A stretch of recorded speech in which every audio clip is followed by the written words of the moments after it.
Hi, everyone. Welcome to Hamilton County Recycling and Solid Waste District's Journey to Zero Waste, a panel about zero waste living. We have three awesome panelists today with us to learn all about how we can live this lifestyle in the Cincinnati area. So we're going to go ahead and get started with a few housekeeping things. First of all, I want to let you know that Hamilton County Recycling and Solid Waste District is a state mandated organization, and we are part of your local government. We are funded through tipping fees into the landfill. So the more garbage you produce, the more money we have to put back into the community to try to reduce the waste that you're doing. And that is our sole mission, is to reduce waste. We kind of have a backwards business plan in that sense that we're funded through waste, but we actually purposefully want you to stop having that waste. So it's kind of weird in that sense. And I'm Angela. I'm one of the outreach specialists for the county.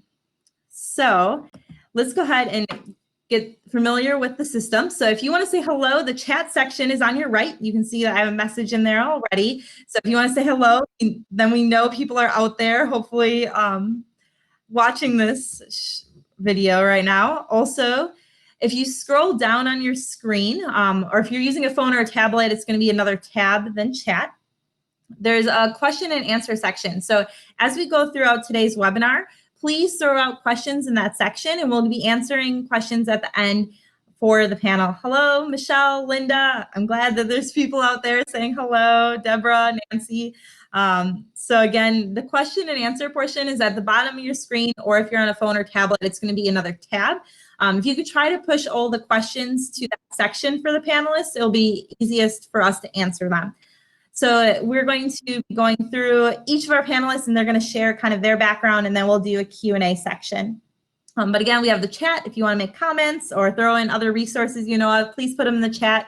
If you want to ask a question, go ahead and put those at the bottom. So, oops, let me put up my PowerPoint here. I don't know what happened in that sense. And the browser compatibility, if you're having issues, Google Chrome is the best browser to use on this platform. So if you're having issues with sound or something, go ahead and please click there. So let's go ahead, and this is the question that I pose all the panelists before we begin. So they're going to talk a little bit about who they are, what they're involved in with zero waste, and then answer these two questions, which are, what are some of the biggest challenges to being zero waste in the Cincinnati area, and how do you address those challenges with your families or homes? So we're going to go ahead and get started with one of our residents, Erin, who is both an environmental activist and has been living this lifestyle for over 10 years. So I'm going to turn it over to Erin, and she's going to share all about how she lives her zero waste lifestyle and what that means to her, as well as answer those questions. Go ahead, Erin. Thank you, Angela. All right, well, welcome everybody. Thanks for coming today and listening about all about zero waste in Cincinnati. So I personally feel like I've been in some way living a zero waste, low waste life my whole life. I was raised strongly middle class West Sider. We were frugal, not cheap. We kind of always had what we needed and a little bit of what we wanted. We recycled, we composted. My dad grew a lot of our veggies in our yard. We ate most of our meals at home. So I feel like I've kind of always lived this life. And then about 10 plus years ago, there started to be words around it online. So then I started to realize, like, I really wanted to take it to another level. So for the last decade or so, basically since I had my son, I've really pushed to learn more, to educate myself, to educate others.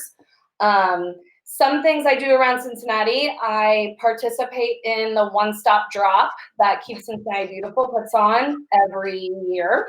We just had one 2 weeks ago. That was a super awesome success. I run a TerraCycle program out of my son's elementary school. And we've gotten pretty big in terms of collection of TerraCycle.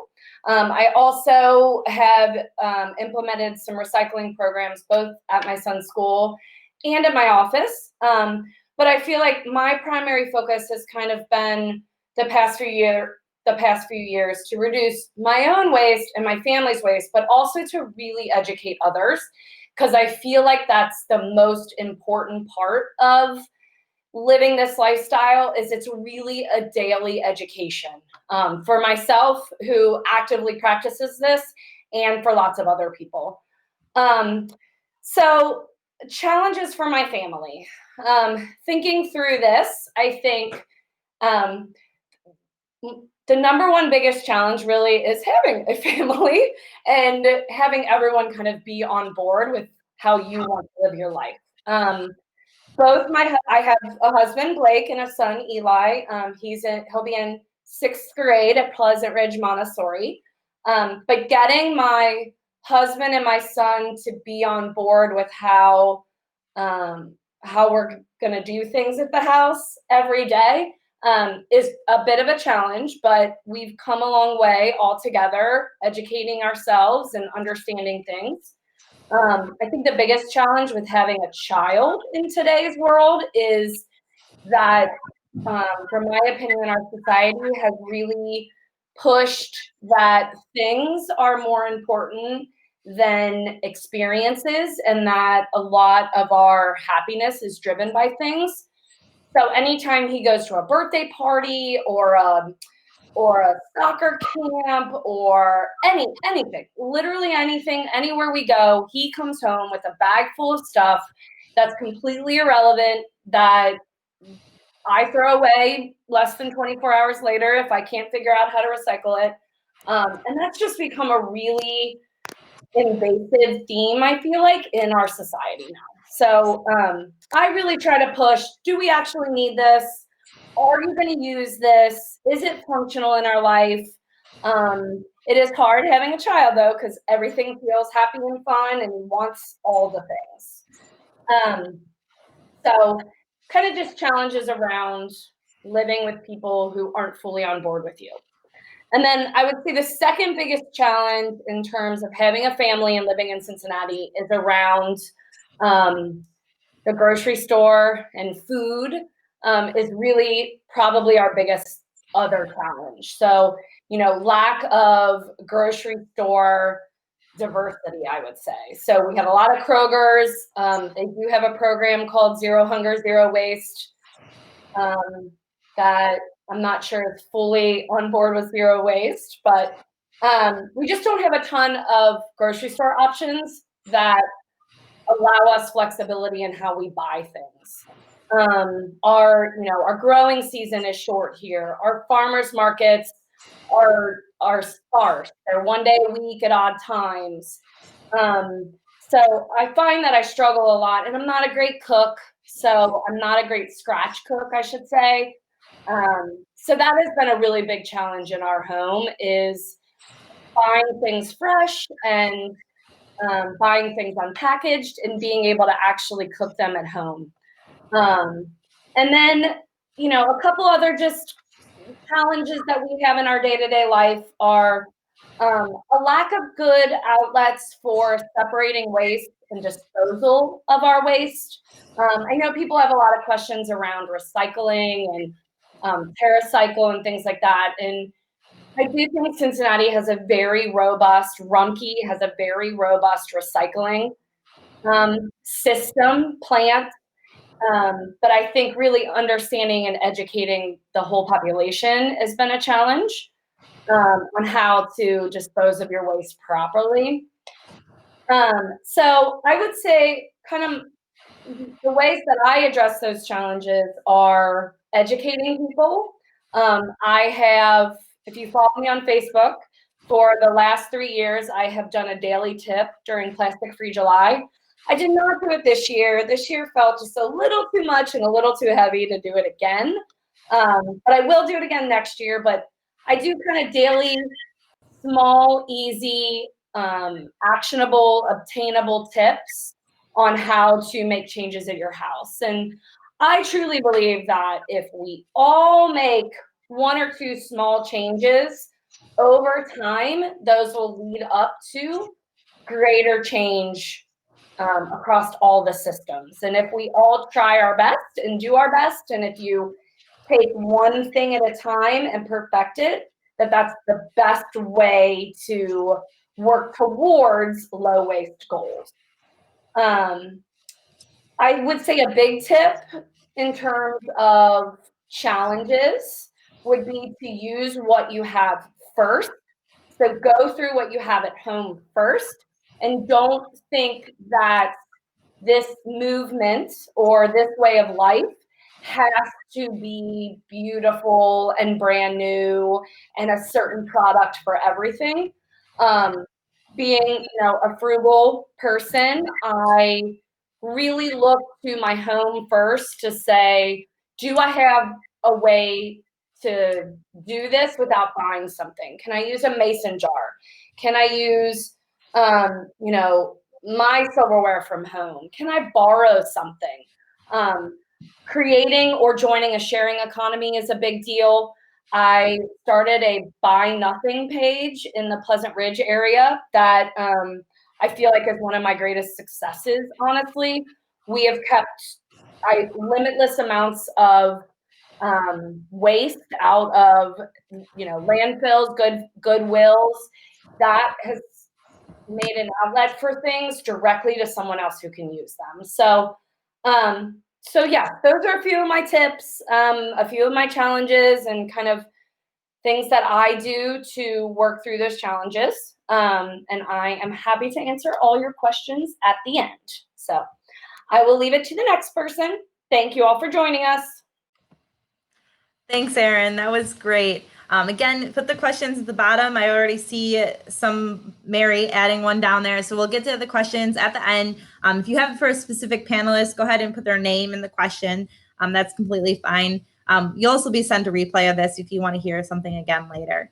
So our next panelist is Joy Spears. She's a creative strategist and entrepreneur and is a business owner of That Green Life. So she was having some technical difficulties with getting on the platform today, and we weren't able to figure it out together. So she actually pre-recorded her session with us. So I'm going to show you her pre-recorded session. She is online with us today. So if you have a question, she'll be able to type an answer, but she won't be able to answer live. So I'm sorry that we weren't able to get her on speaking and seeing her, but we will have a chance to hear what she has to say about this topic. And her contact information is here. And I'll pull this back up at the end because I am going to play her video in just a moment. So I'm going to get that started for us. Hi, everyone. I'm Joy. I'm really excited to be included in this conversation. So I'm a creative strategist, a college professor. I teach creativity, innovation, and design thinking at Miami University in Oxford, and I am also a serial social entrepreneur. My personal mission is to create dope things that push the world forward, and this fuels the work that I do every single day. Ever since I was a little girl, my parents taught me to leave this planet a little bit better than how I found it, and that inspired me to create the Green Store and devote my life to environmental sustainability. My journey began in 2013. I attended South by Southwest Eco in Austin, Texas. I was really inspired by the keynote speaker, Ron Finley, also known as the Guerrilla Gangster Gardener, and Amber Valletta, who is an actress and a model who was speaking about sustainable fashion. One of the key things that I took away from South by Southwest Eco that year was the idea that the green movement must be uplifting, empowering, engaging, honest, and real. It must be polished and tell the story in a way that people will understand. In short, we have to make sustainability cool and a movement that people actually want to be a part of. So I went on to return to South by Southwest Eco the following year as a presenter. I became a journalist writing about sustainability and corporate social responsibility, and I started the first iteration of the project that I'm working on now called Green is the New Gangsta. Don't judge me, it was like 2014. And it actually won the World Summit Youth Award in Brazil. From there, I was one of 20 social entrepreneurs from all over the world invited to participate in a fellowship program called the Do School, where we traveled to Hamburg, Germany to work with H&M clothing brand to design sustainable packaging for some of their products. So in addition to working on the project with H&M, we were also equipped with the tools to start our own social venture in our home countries, and that led me to the Green Store. So the first Green Store pop-up took place in 2017. It was sponsored by People's Liberty, a local philanthropic lab that gave funding to people who have innovative, interesting ideas for the city of Cincinnati. Although I focused primarily on sustainable fashion, there were also sustainable lifestyle products as well. The Green Store began as a sustainable pop-up creative placemaking project. It served as a showroom for eco-conscious products and a hub for conversation and community around sustainability. I focused on products that checked at least one of the boxes, being eco-friendly, organic, recycled, upcycled, vintage, vegan, made in the USA, fair trade, zero waste, or artisan made. In recent years, I've completely eliminated plastic from all of our products and became zero waste as a business. So as it says here, not only do we focus on products that have a positive impact on the environment, we also empower other social entrepreneurs to bring their ideas to life through our platform. So we're reimagining a better, more sustainable future for ourselves, our communities, and future generations. One of my favorite events that we hosted that first year was inviting my good friend Christine Liu to come to town from San Francisco. She recently wrote a book called Sustainable Home and present a little bit of information about what it means to be zero waste. Christine is definitely one of my inspirations, and I was so excited to attend her zero waste wedding in California. But one piece of feedback really stood out to me from friends and from other people that visited the platform and that I've spoken to in recent years is this general feeling that the zero waste movement is not accessible, affordable, or inclusive to the vast majority of people. Black people in particular are underrepresented in the sustainability movement, yet we're more likely to be negatively impacted by the effects of climate change. We're more likely to live near toxic facilities, less likely to receive adequate protection to prevent disasters, and unlikely to get the kind of immediate response other communities get when emergencies occur. So this idea has really inspired the next iteration of my project. So I recently received $20,000 in funding from United Way of Greater Cincinnati to pour into my project called That Green Life, which is a platform to equip people with the tools to change their lives and change the world. So in addition to really pushing to make the platform accessible, affordable, and inclusive, I'm also trying to gamify social change. So through this platform, people will be able to earn what I call social change points by completing challenges, think zero waste swaps or recycling, and then exchange their points for sustainable social goods from the Green Store. We will focus on all the swaps that we know and love, creating fun and engaging content to share on social media platforms like Instagram and TikTok. So in addition to content and courses around sustainability, the program also includes a consulting program called Mompreneur, which equips local moms with the tools to design a sustainable product line from idea to implementation. I personally will work with these brands to develop their own marketing and branding strategies. We will source and design sustainable packaging for their products. They will be given a little funding to invest in product development, and then the idea is that those products will be sold through the Green Store. So not only creating a marketplace for sustainable goods, but also this deeper social impact. So although I'm really thinking about zero waste from a business perspective, on a personal level, I'm on the journey, but I'm not quite there yet, to be honest. I'm really looking forward to getting some juicy tips from Erin and Rachel on how I can further my journey.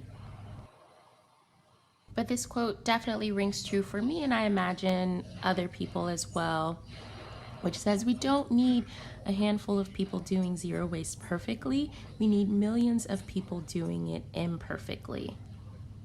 And hopefully that green life will emerge as a platform to support others along that journey. So if you're interested in connecting with me, you can definitely find me on Facebook and Instagram at thatgreen.life, and my personal account, the number 4, Free People. Thank you for having me, and I look forward to the conversation. All right, so I hope you enjoyed that session and talk by Joy. She is in the chat section, so if you want to throw out a question, she will be able to answer that as we go. But as you can see, sustainability and living an low impact lifestyle comes from both you at your home, but also having entrepreneurs and people like Joy and our next speaker, Rachel, who are going to help support you in that journey and make it possible for you to find avenues of living a low waste and a low impact lifestyle. So with that, I'm going to introduce our third speaker. And again, we'll get to question and answers in a moment. Rachel, who is the entrepreneur and businesswoman and owner and founder of Simply Zero. And she's going to share with us her thoughts on these two questions. So Rachel, I'm going to hand it over to you. Awesome. Thanks, Angela. Hi, everybody. I'm so excited to be here this afternoon.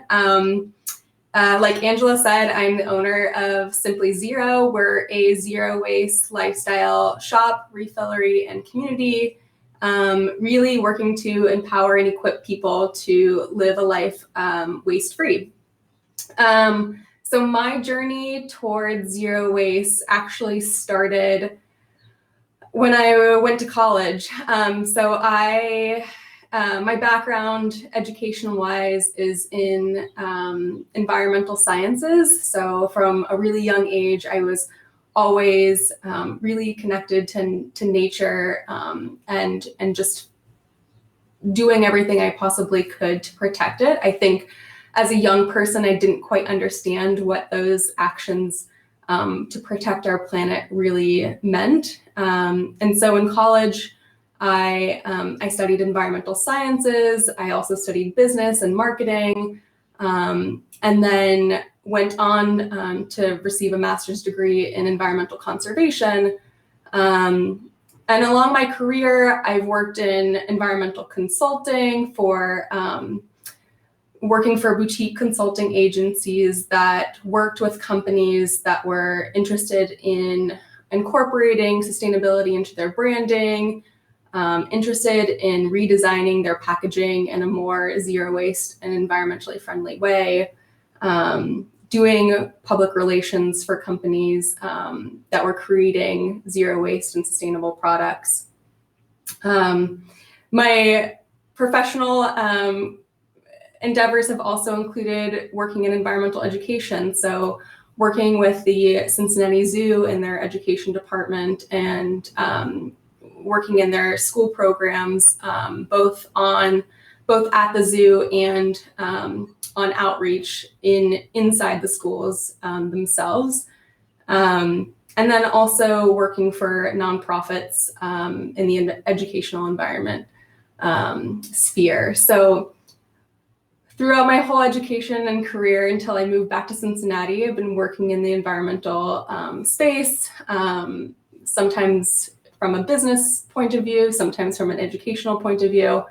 And when I moved back to Cincinnati in 2016, I really shifted completely away from all of that to join a startup in the lifestyle hospitality space. It was completely unrelated to sustainability, and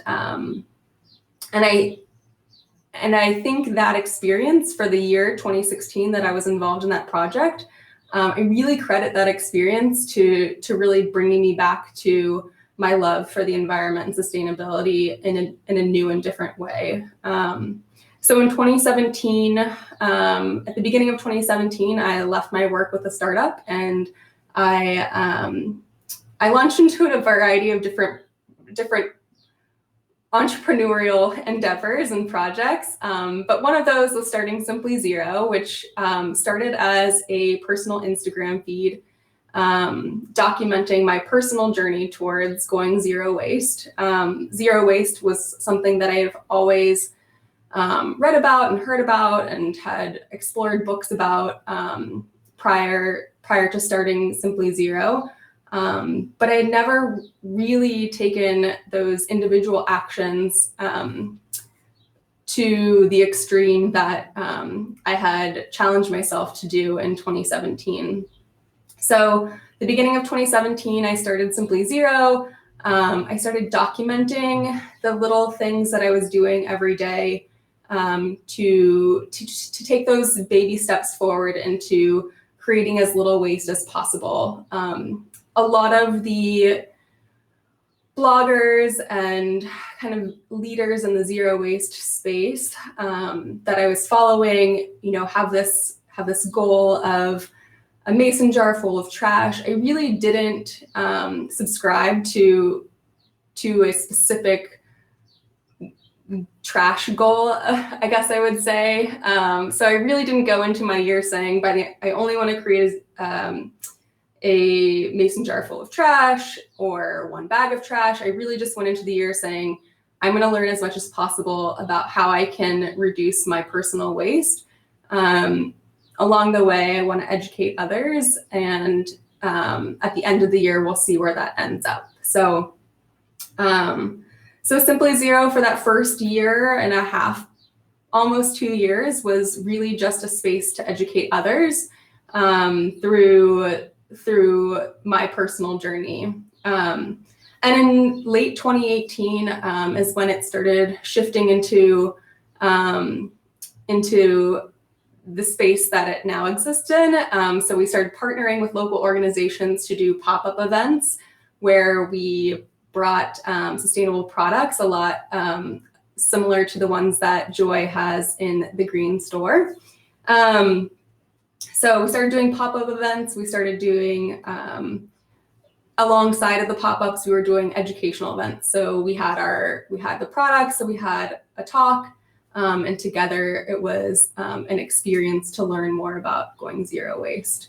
And today we're existing in that similar space through education, through pop-up events, through our online store and refillery,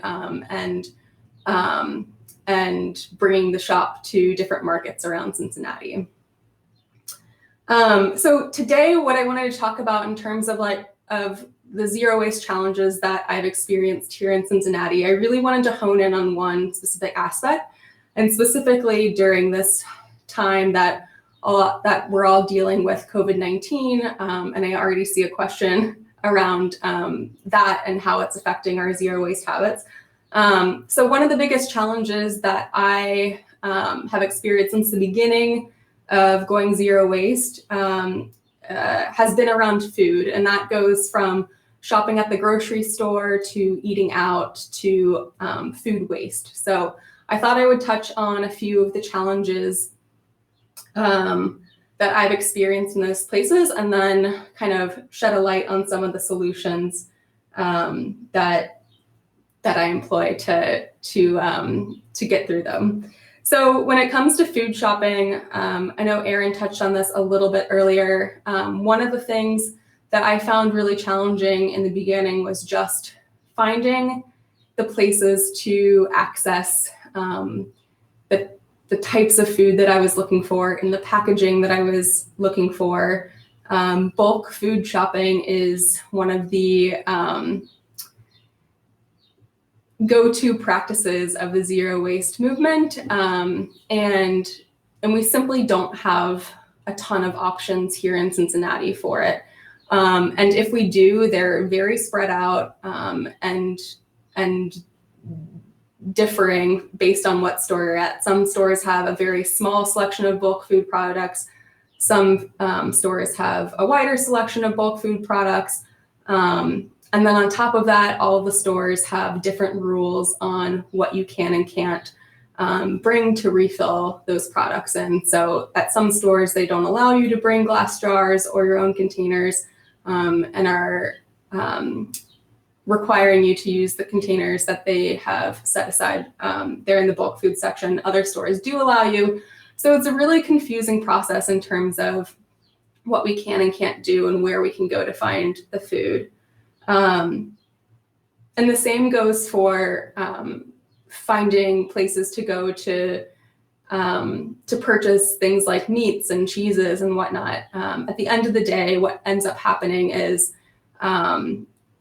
we end up traveling all around town to these different shops trying to find, the plastic-free or the package-free option for specific food. And at the end of the day, that's really a less sustainable practice than just purchasing the food in a package. I think the other thing when it comes to food shopping that I experienced when first going zero waste was is just following a purist mentality, and what effect that I had on my health and nutrition. So the first year that I went zero waste, I was very extreme when it came to the packaging that I was bringing into my house, specifically with food. And I ended up really avoiding a lot of my favorite foods that I just really enjoy eating. And it was okay, and I felt fine sacrificing it at the time. But as time wore on, I really was just feeling bad and not eating in a way that I normally would, simply because I wanted to avoid packaging. So I think that was another big eye-opener for me in terms of the way that I buy food. And I'll tell you a little bit about how I shop for food now. And I think specifically now, during COVID, I think another big challenge that we're seeing in terms of food shopping is bulk food sections being closed down, restrictions being put in place in terms of what kinds of reusable packaging we're allowed to bring in the store and use to bring our food home, and just overall safety in going into these places to shop, and kind of where that falls in terms of priority when thinking about your health versus bringing a plastic package into your home. So those are challenges related to food. And the other challenges related to food, another one was just in terms of eating out. Like I said, with this purist mentality, one of the ways that I found myself kind of getting around to bringing home all this plastic packaging was going to a restaurant and ordering food there and then bringing home that food in my own containers. And I think eating out and carry out food has become also during this time a way for us to relieve ourselves of some of the stress around cooking every meal at home. I know that I certainly, after a month or 6 weeks, felt just tired of cooking meals at home all the time, and turned to eating out. And a lot of times through apps like DoorDash and Uber Eats and those types of, or just even calling the restaurant and ordering from them. There's a lot of waste that comes with that. A lot of restaurants are packaging their stuff in plastic containers that aren't recyclable in our curbside recycling program. They get packaged in plastic bags with plastic utensils, extra packets of condiments. It can be super wasteful, a super wasteful habit.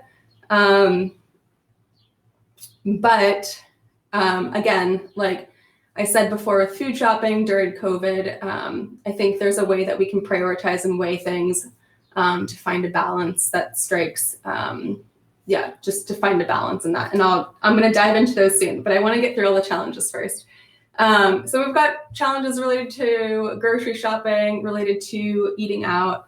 And the last thing that was super challenging for me was how to dispose of my food waste. So food waste is a huge contributor. It's actually the largest contributor to our trash in our landfills in the US. And it was one of the areas that I wanted to focus on a lot when I was first going zero waste, just because I knew how big of an impact it could have on taking the trash out. And so the only thing is that I live in an apartment building. I don't have a yard where I could build a compost. I really didn't want to get into worm composting, just simply from a time management standpoint, and seeing a lot of disasters on YouTube and online regarding that. So I was lucky enough to have family that has a compost where I can bring it to every week. But when I think about not having that, I realize how limited composting resources are in Cincinnati. They've gotten a lot better since 2017 when I was starting my initiative. But because composting can have such a large impact, finding the right solution to that was super important. So I'll dive into some of the solutions that I've employed to kind of adjust and adapt to these challenges. So in terms of food shopping, these days I do all of my grocery shopping and I do a lot of my zero waste living under the mentality that zero waste is the zero waste mentality, and zero waste is really a goal. So it's not going to be perfect. We're not going to achieve 100% zero waste simply because of the way that our world works, but we can think about it as a goal. And so when I go grocery shopping, that's the mentality that I shop under, is that zero waste is the goal. As much as I can, I am using my reusable bags to bring produce home. I'm buying the produce that is in bulk, unpackaged, all of that fresh produce that we see all the time. I like to think of that as like the fresh bulk section. I'm not shopping from the bulk food section, honestly, these days. And when it comes to purchasing food in packages, I really go by the rule of look for packaging that is recyclable or compostable first. If it's neither of those, look for something that's reusable. And if it can't be reused, buy it in the largest portion that it comes, especially if you know that you're going to be eating, if you know that you're going to use it up. And then the other thing is, one of my goals this year was to go more plant-based. And when it comes to choosing like alternatives to meat, like the plant-based meat options, a lot of those are packaged in plastic with plastic film around them. And my mentality when it comes to that is that the impact from not eating meat compared to buying something that's coming in a package kind of balances that out, or outweighs the packaging. So I feel okay about that, doing that. And then in terms of COVID with reusables, I'm going to be sharing on the blog, I think tomorrow, but there's been a recent statement by a scientist really proving that reusables are just as safe to be using right now as disposable single-use options. And most of that statement comes from the point about COVID-19 being spread through the air and not having been proven to be spread through touching items. So as long as we're employing safe hygiene, like washing our hands with soap and water, and washing our reusables and making sure that they're clean, they should be safe. In terms of eating out, one of the other things, especially now during COVID, I'm not eating out that like as much as I used to be eating out. So that I think has helped in reducing waste around eating out. The other thing that I try to do is I have like a running list that I keep of restaurants that are packaging their carry-out waste or their carry-out meals in compostable or recyclable containers, or restaurants that I know that I can talk to on the phone and just request for them not to include packaging, extra utensils and napkins and whatnot. But I think another important thing when it comes to eating out right now, especially right now, is just supporting local. The local economy is an important part of creating a sustainable community, and as much as we can support our local economy and the local restaurants, especially now after things have been shut down for months. Again, I think that when we think about the balance of packaging waste versus supporting our local economies and creating sustainable communities, again, I think supporting local can outweigh that one carry-out order. And then lastly, with composting, like I said, there's been a lot of advancement in terms of composting solutions for people that are living in apartments that don't have access to a yard and don't want to be doing worm composting. But some of the solutions that I really love, and I know, Angela, that you guys have some residential composting programs that you're piloting, are with Go Zero. There's a number of partner organizations and businesses that you can, yes, thank you, Angela, for sharing. There's a number of partner organizations that you can pay a monthly fee to bring your compost. And then there's also a really cool app called Share Waste that you can download on your phone, connect with your neighbors that do have compost bins in their backyard, and then communicate directly with them to coordinate drop-offs. So I know I just crammed a lot in a little bit, but I think that's it. And yes, my contact info is on the slide. Our website is on the slide. We're at we're doing a month. We're doing Plastic Free July campaign on our Instagram. So every day we're sharing a swap of the day, as well as diving into some of the bigger issues around plastic. And we're also at the Marymount Farmers Market every weekend with the refillery if you want to refill on personal home cleaning goods, as well as personal care products, as well as all of our other lifestyle products. So you can always find me there on Sundays and ask me questions there. So thank you so much. I hope this was helpful. So we will be getting into our Q&A. We did have some questions come in before the beginning of the webinar, so I'll be bringing up some of those as well. And I want to start with maybe, Erin, if you could talk a little bit more to Mary's question, because Rachel already said some things around COVID-19. How is it affecting your zero waste habits in your home, Erin?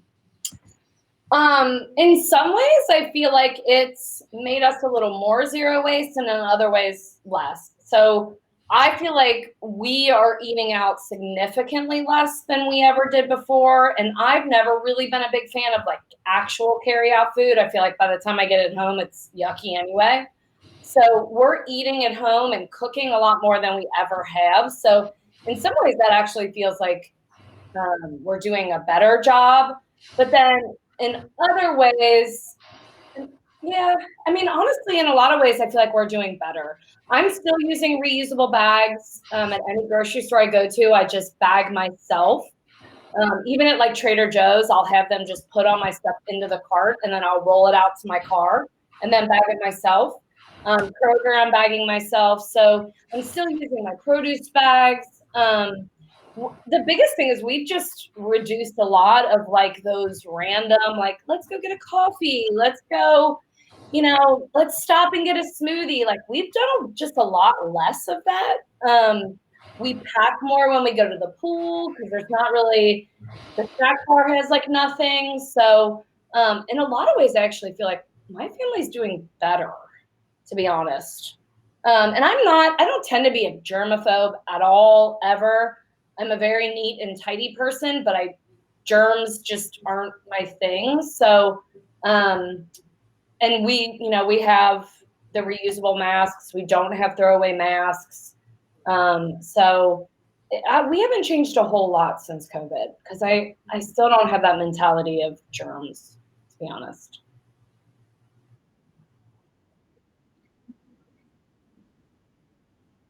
Section, type them or put them in the chat so we can hear your responses as well. Thanks. So Rachel, I'll have you answer this question first, and then Erin, if you want to answer it afterwards. We're going to go down to Katie's question. Can you think of a common story that gets told and that is popularly believed that completely misses the mark about sustainability and needs to stop being told? If you scroll down on your page, you can see that, since it's a longer question, and me reading it verbatim isn't the best. So Rachel, do you want to go ahead and answer that first? I think when I think about that, something that immediately pops to my mind is specifically around the zero waste lifestyle, is that it has to be really expensive and you have to buy a bunch of new stuff to start practicing zero waste. And I know Erin, both Erin and Joy have touched on this. And I think, the first, aside from getting educated and learning more about how to start reducing your everyday waste, using what you have is the next best thing. We don't need to go out and buy a fancy new coffee mug or reusable bamboo utensils. Like, the spoon that we have at home and a mason jar work just as good. And to be honest, like, the mason jar is still one of my favorite things. Just a jar in general is still one of my favorite things to use, mostly because it's just super versatile. We can use it as a water vessel. You can use it for coffee. You can use it to put compostables in while you're on the go. You can use it to store food in or leftovers in. It's just really multifunctional. And so I see it online a lot about how expensive zero waste products are, and that's true.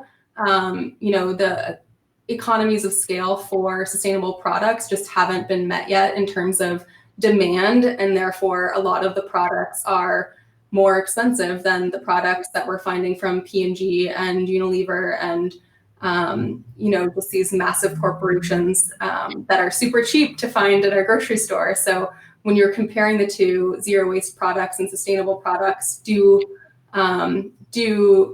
are just more expensive. But I think that, if low impact is the goal, there are a lot of ways that we can use the items that we already have in our house, to practice the same thing. So we don't need something fancy and shiny and new.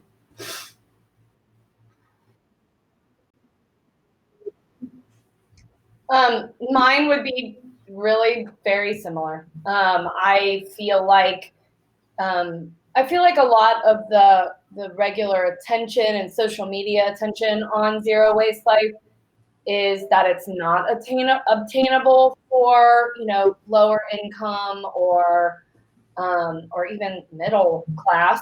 And I really do feel like thinking through what you have or what you can borrow or what you can purchase secondhand is the way to tiptoe into a zero waste life first, to kind of just slow down and assess what you can get without something fancy, shiny, and new. So exactly the same thing that Rachel said. I do think it's more obtainable than people think. And as these two ladies are, we're always willing to ask questions because we spend a lot of time doing research on alternatives. So.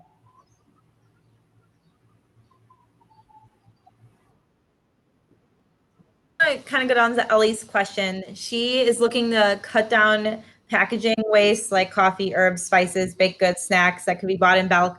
Do you know, or we'll have Erin share first, and Joy, feel free to type some questions, and then we'll have Rachel Do you have good local resources or stores that they should check for shopping in bulk, or to maybe address coffee, herbs, spices, baked goods, and snacks? Rachel touched on this a bit when she was talking.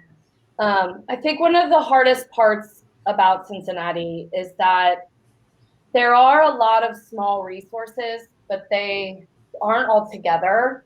And I would honestly say, if I could think quickly of a place where you could get a lot of these things in bulk all together, would probably be Findlay Market, because there's a lot of specialty stores. So, the problem in general is that there's not one great grocery store, like maybe they have more out west or, coastal, where you can go and get a lot of those things in bulk. But like I haven't been doing this during COVID. I've shifted a little on how I purchase my coffee. But I was taking, for the last 2 years, I had a tin that I bought from Trader Joe's 2 or 3 years ago. That was a big tin that had coffee in it. And I was just taking that tin to Coffee Emporium and having them grind the coffee directly into my 2-pound tin. So it was zero waste. I haven't done that since COVID. I'm doing something else. But if you can think of spaces that are close to you that have those kind of things that you can get in bulk, it's just hard because you don't want to have to go to 10 stores to get one thing at each store. And that's where Findlay Market comes to mind, where you could buy coffee, you could buy bread, you can buy spices and herbs and a lot of that stuff in those smaller stores. I can't think of, there's one that's like a Mediterranean market. There's a couple in the inside part of Findlay Market where you can buy spices in bulk.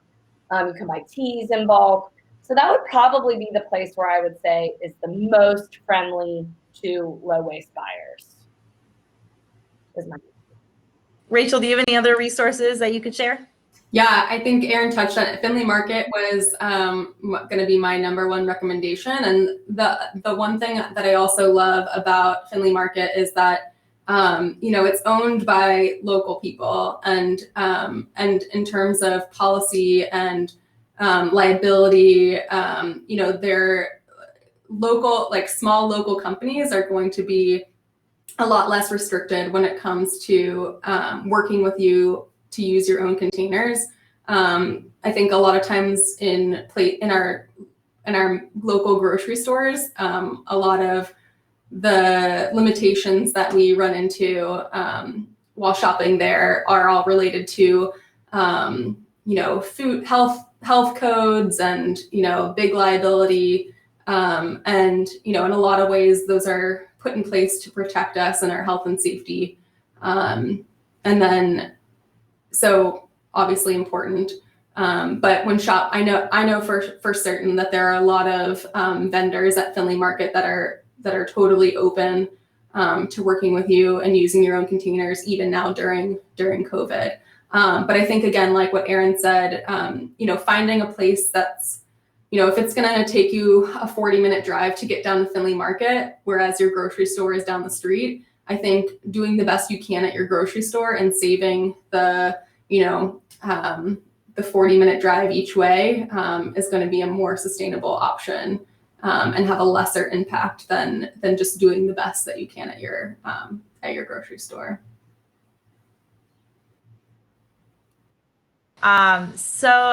Erin, Deborah wants to know a little bit about your Buy Nothing page. Could you share some information about that, or maybe put the link in the chat? Yes. So Buy Nothing is a large countrywide program that I found online. You can start a local Buy Nothing page just on your own in your neighborhood, in your subdivision. I did start ours under the Buy Nothing banner. So Buy Nothing has a really great website that you can go to. You can find if there are pages in your area.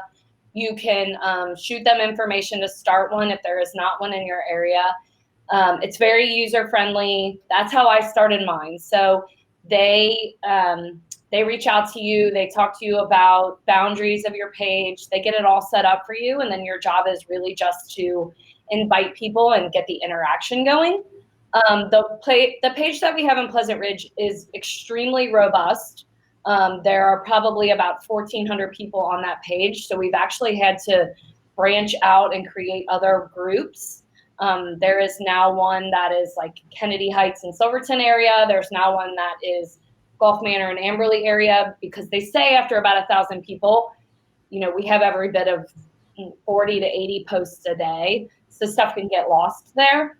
But it's supposed to be a hyper local sharing economy. So it really is supposed to be like, can I walk there and get this off someone's porch? And it's just been fantastic for, the things that you would put in a box to take to Goodwill at some point, and to actually give it to somebody who might use it. We also use it a lot for in search ofs. Me and my son were talking about how much we love waffles, and I had never made waffles at home, only at like hotel buffets. And I was like, well, I don't really want to buy a waffle iron. What if I hate making waffles like that? And so I put out, in search of a waffle iron. We got one. We've had it now for like 2 years. It was used at the time. We've used it, once a month since then. So it's really good for things like that feel really specific, and you don't need to buy it brand new. But it's a great resource, and ours is extremely robust. So.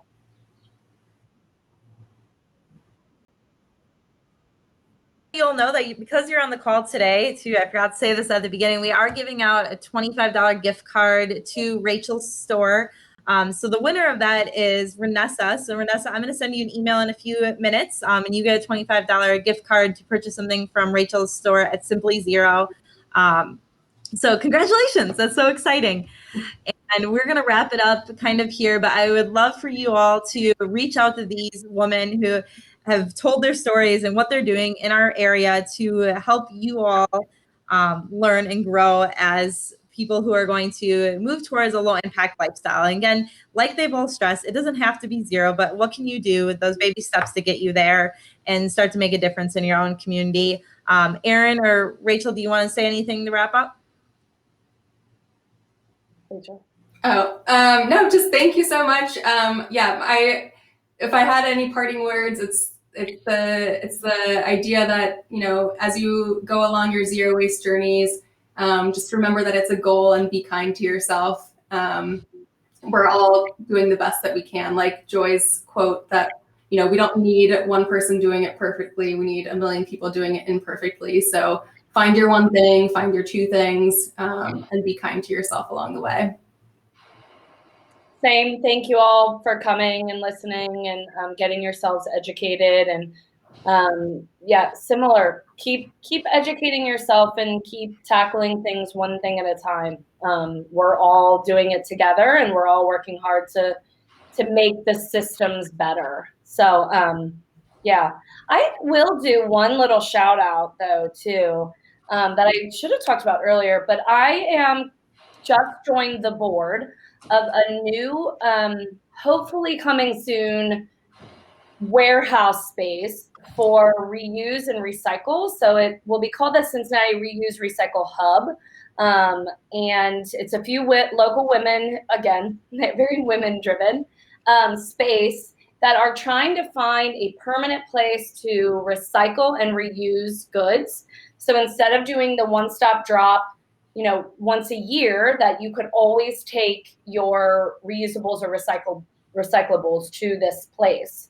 So if anybody wants more information on that, we are looking for more board members, and we're just looking for help getting the word out. So I'm happy to talk to anybody about that. We're looking at spaces and doing a lot of research right now. So yes, please reach out to me and let me know if that interests you at all. It should be an exciting opportunity, hopefully in 2021.